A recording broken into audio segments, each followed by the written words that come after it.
Destiny Rise of Iron and get the Iron Gjallarhorn. Whether your first glimpse of We Happy Few was at E3 this year or in February of last year when its trailer first debuted, chances are it was head-turning but not particularly revealing as to how the game played. We saw clown-faced people messed up on some drug called Joy and got the distinct feeling that things were far from right in this alternate retro-futuristic version of 1960s England. Obviously it's early days as the game has just arrived on Steam Early Access, and in my experience so far the game is kind of riddled with bugs. That said, I am finding the game world intriguing enough to push through.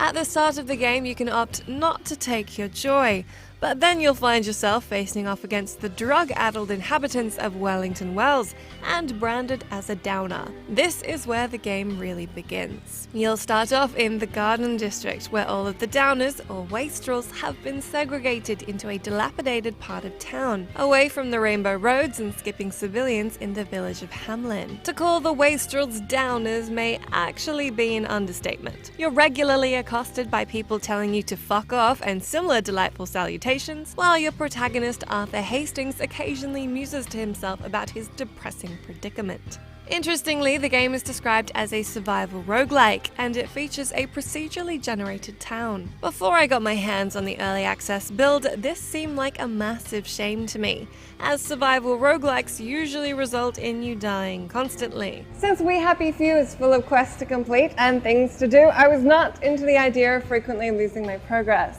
When I actually got into the game though, the roguelike permadeath mechanic mostly just led me to be more cautious. I never lost progress as a result of it. A big cushion for the game's permadeath mechanic is the Second Wind feature, which lets you get back up after your health is completely depleted, after which you have a short window of time to heal from your injuries, or run away and find something to heal you up. It's worth noting that as of the latest build, both permadeath and Second Wind are optional mechanics, and are both on by default. While you will want to be careful, this isn't the sort of roguelike where you can expect to be killed off every 20 minutes because of little mistakes. That said, I'm an overly cautious player in survival games. My friend died to starvation, food poisoning, and the plague during his time with the game, so you may need to watch out a little more depending on your playstyle. You will need to constantly tend to your vitals if you want to survive. Arthur needs food, water, and sleep, and if he gets hurt, you'll need to heal him up.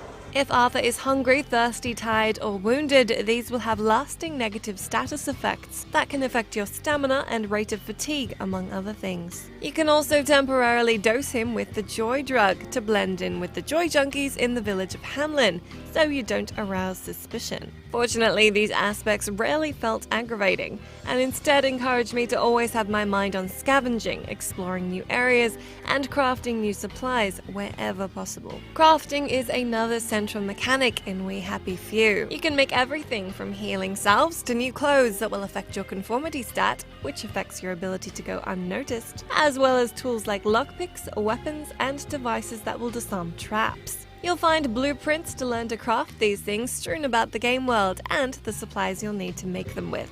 Of course, Arthur doesn't really own anything, so mostly you'll be stealing. Like a lot of stealing. Like when you would hit up the weapons trader in Oblivion after closing time and bag 20 shitty iron daggers. The amount of glass bottles and empty pill bottles you'll amass will be staggering. Unlike Oblivion, however, We Happy Few has no indicator of when you're hidden. It only tells you when you're already doing something bad, like holding a weapon or breaking into a coin box. So you'll actually need to have a good look around and make sure any NPCs are at the very least facing away from you before you pill for their shit, lest you find yourself sprinting away from their house with some new bruises. Your inventory is limited, although you can expand it slightly with collectible expansion devices. There's only so much you can carry at one time. Your safe house does include a personal safe that functions as a stash point, so like so many other aspects of this game, you'll just need to think ahead and know your priorities. This same rule applies to combat, where I found the best way of attacking was using my stamina sparingly, falling back frequently, and landing charged heavy attacks, preferably while wielding something hefty. Stealth, takedowns, and running and hiding are also valid alternatives. And if you only have one opponent, you can probably go to town with well-timed punches and not die. In any case, patience is key,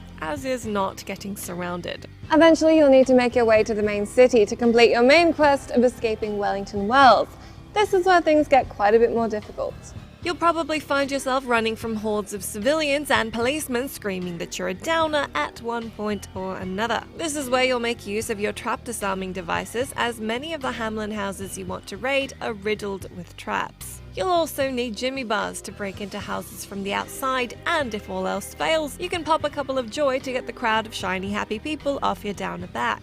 If you don't have any pills on you, hightail it back to Downer Town. That works too. We Happy Few asks you to be careful, clever, crafty, stealthy, occasionally aggressive, and just generally good at improvising when things go wrong, which, trust me, they absolutely will.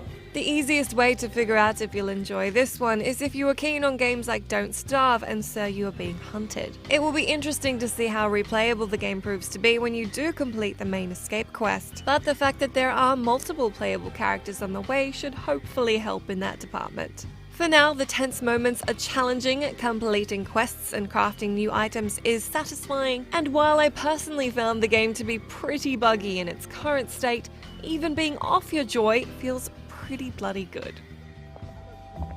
That feels better, doesn't it? See? You never